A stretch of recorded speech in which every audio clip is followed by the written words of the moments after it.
Alright, well, I am finally getting back to talking about the Harry Potter movies.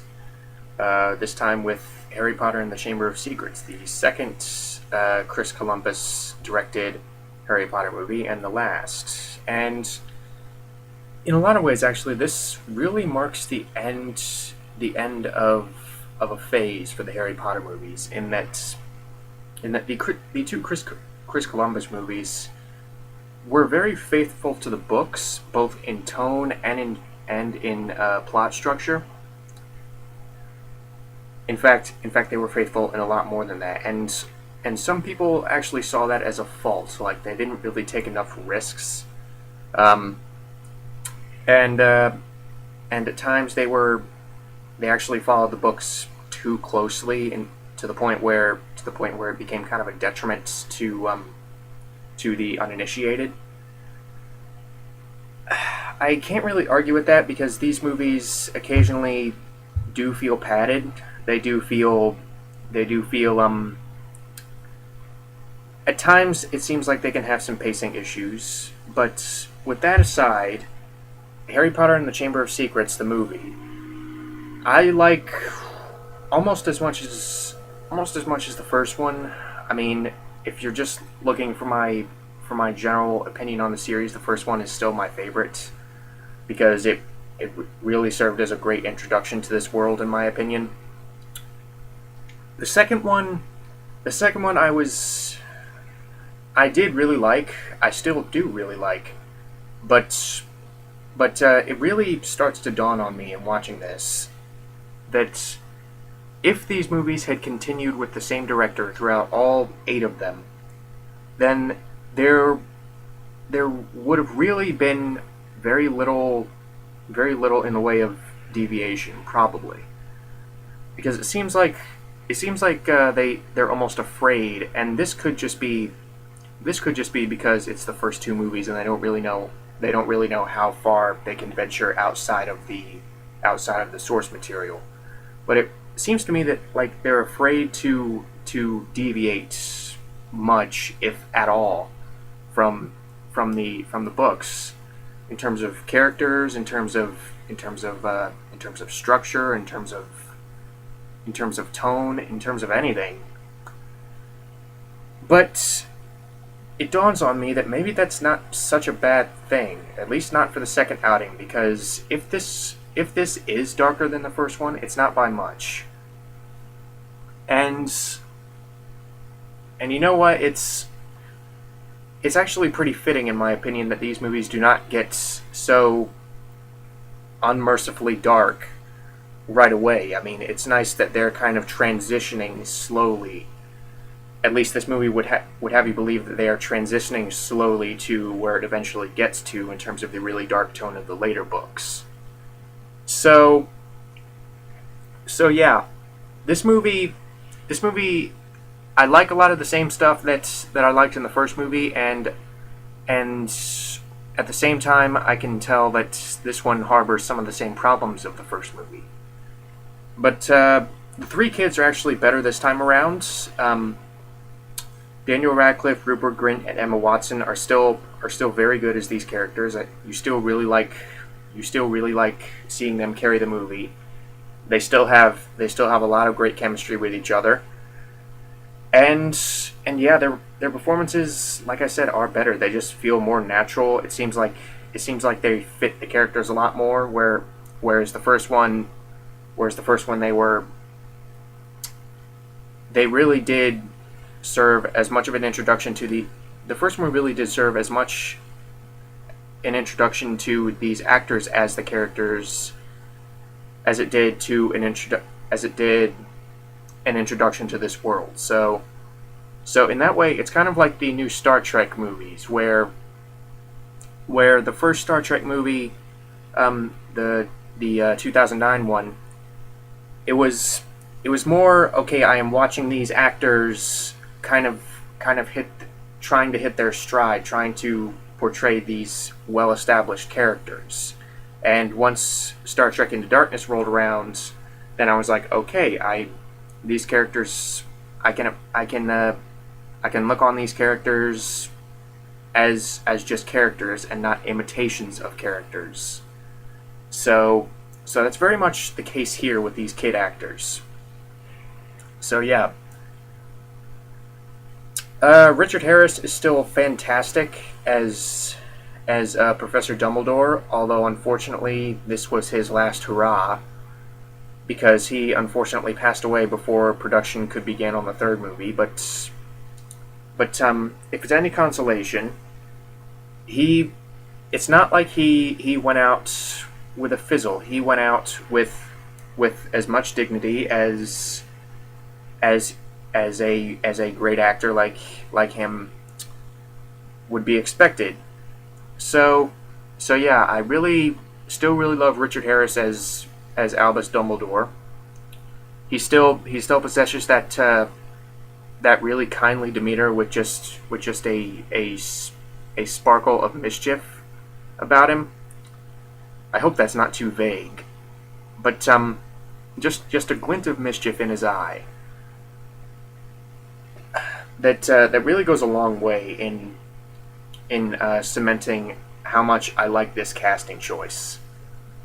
I mean, I may have said in the last one, like, this is the kind of casting choice that's similar to Christopher Reeve as Superman. I mean, it's just so perfect. There he is. There's the character. So yeah, he's still very good. Maggie Smith is still very good. Alan Rickman is still very good. Although it seems like this time around they're a little more willing to give the kids the wheel. Not that the first one didn't have the child actors as the main stars of the movie, but this one, it seems like they get more screen time. It seems like they get more scenes by themselves without any of the adult actors. So I also felt that was more appropriate. That they're actually slowly handing over the reins, handing over the full load of this series to these kids without entirely forgetting that they are kids. So yeah, the one casting choice that actually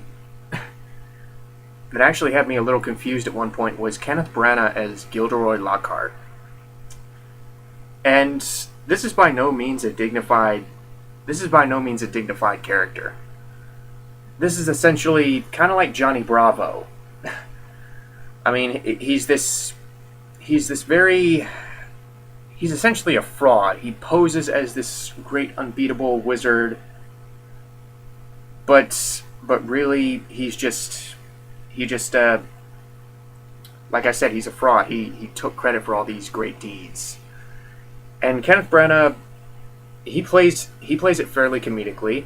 I like his portrayal for the most part, until the end, where it gets a little too serious, a little too intense, or trying to be intense. But up until that point, I was like, okay, I can get behind this. He's entertaining in just how cartoony he is, and it's not like in your face, but you can tell that this is the type of character that John Cleese would be really good at. Although John Cleese was already in the first one as nearly headless Nick, but I digress. He plays it like something out of a British comedy, where he's always prancing around, he's always smiling. He's, like I said, he's entertaining in the fact that he's just so full of himself. But one of the casting choices that a lot of people, or one of the characters that a lot of people don't like, this doesn't really have anything to do with the casting, is Dobby, the house elf. And I've heard horrible things about Dobby. I've heard him described as the Jar Jar Binks of the Harry Potter universe. I think that's a little harsh. I mean, he's kind of annoying, but he's not Jar Jar Binks. In fact, Jar Jar Binks was later outdone by Zero the Hutt, in my opinion. But Dobby, maybe it's because I read the books, but Dobby never really got on my nerves. I never really said, please, can this character die? Please, please. he never really got on my nerves. And like I said, it doesn't really have anything to do with the fact that Toby Jones plays him. Honestly, you could have put nearly any British actor in this part, and if the script wasn't any good, then that wasn't going to make it any more tolerable. You could have put Ian Holm in this part, and in spite of the fact that Ian Holm is a great actor, it still would have been very, very annoying if the script made him annoying. But thankfully, he's not really in the movie much. So yeah, I understand if you're annoyed by Dobby, but I just wasn't. Maybe it's because I kind of knew where he was coming from. I knew the whole deal with the house elves and what their general personality is, how they're fairly eccentric. They're a fairly eccentric species, or at least that's what the books would have you believe. But yeah, the plot, like I said before, this has some of the same problems that the first one had, in that there are more than a few unnecessary scenes around the school. Like the Defense Against the Dark Arts class, where Kenneth Branagh makes a fool of himself, and the students have to fend off a bunch of really fake-looking blue CGI pixies. So that was pretty unnecessary. The Quidditch match isn't really necessary, but again, my opinion is colored on this because I have read the books. I am interested in seeing this type of imagery realized on the big screen. So when I watch one of these Quidditch matches, I don't really mind. When I see this one of these Defense Against the Dark Arts classes, I don't really mind. But at the same time, the constructive critic side of me is saying, okay, if I were really trimming this down to just the main story, then I would probably be able to trim about 20-30 minutes, maybe, because, or maybe not that much, probably closer to 15 or 20, because like I said, there are a lot of scenes that don't really contribute anything to the main plot, which essentially revolves around these random attacks on Muggle-born students or non-magic-born students. So I, like I said, I wasn't really bothered, and in my mind, this was more time devoted to letting this world breathe and letting me get sucked into this world more, because there just comes a point where there's too much story, and I'm not saying that this movie has a problem with that, but there are some points, especially in fiction, where the story doesn't really let the characters breathe. It doesn't really let the world in which it's set develop. And in all honesty, there are a lot of people who argue that this movie has a little bit too much of that, of letting us be in this world, because this is a 2.5-hour movie. And I can't really argue with that. I can't really argue with its length. It doesn't really need to be 2.5 hours. For the casual viewer, no. I could have easily seen this going to a Lord of the Rings-esque extended cut where they splice all the extra stuff in. But really not much I can say, because this is pretty similar to the first one in terms of the acting on some levels, because the acting is actually a bit better. The effects are about the same. The pacing is about the same. It does have a pretty slow pace at times. Really, the only thing that's darker is the story, because there are attempted murders going on around the school, and I'm not gonna lie, when it's really found when it's really revealed how these murders are taking place, you do have to kind of suspend some disbelief, because it does rely on pretty coincidental circumstances. So if you can swallow that, you won't really be bored by the story, I don't think. Yeah, the uninitiated might be bored by the movie, but the story is by no means bad. The story, like I said, is just a little bit darker, appropriately a little bit darker than the first one.